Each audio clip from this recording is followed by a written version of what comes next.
નમસ્કાર દર્શક મિત્રો, સાયાજી સમાચારમાં આપનું સ્વાગત છે। દર્શક મિત્રો, ભારતના પૂર્વ વડાપ્રધાન ડૉક્ટર મનમોહન સિંહજીના નિધનને પગલે કોંગ્રેસ પક્ષ સહિત તમામ રાજકીય પક્ષોમાં ઘેરા શોકની લાગણી છે।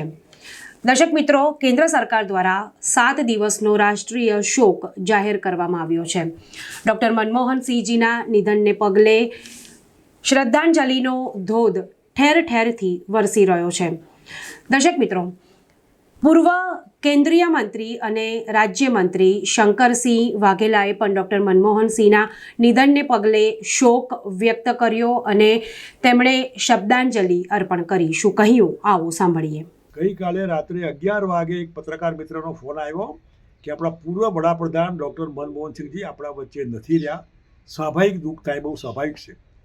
આવા વિનમ્ર વડાપ્રધાન વ્યક્તિ, ઇકોનોમિસ્ટ, હું મારી શ્રદ્ધાંજલિ અર્પું છું। અને 2004માં જ્યારે એ વડાપ્રધાન બન્યા અને મને કેબિનેટ મિનિસ્ટર બનાવ્યો અને પહેલી કેબિનેટની મિટિંગમાં મેં RTI right of information act અને ટ્રાન્સપરન્સી 2 મુદ્દા કહીને આપ સરકારમાં આ રીતે આવો કાયદો બનાવો તો સારું। હું આજે એમનો ફરી આભાર માનું છું કે 2005માં એમણે RTIનો એક્ટ બનાવ્યો, ટ્રાન્સપરન્સી, પારદર્શકતા લોકોને આપી અને દેશને બચાવવામાં દુનિયા આખી મંદીમાં જ્યારે 2008-9માં જઈ રહી હતી ત્યારે એક્સપર્ટ ઇકોનોમિસ્ટ તરીકે આખા દેશને મંદીમાંથી બચાવ્યો।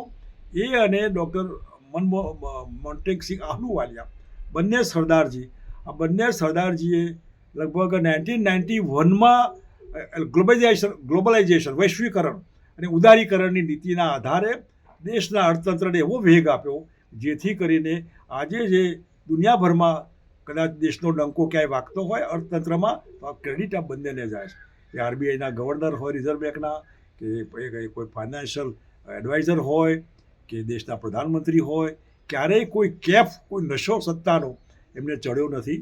વડાપ્રધાન પોતે નહોતા બન્યા, પરાણે બનવું પડ્યું હતું અને દેશની નીતિઓને બહુ ઠંડા દિમાગે એમને અમલ કરેલી। વિવેકી એટલા કે કોઈ મળવા આવવાનું હોય તો સામે લેવા જાય, વિવેકી એવા કે જવાના હોય ત્યારે પગથિયા સુધી મૂકવા જાય।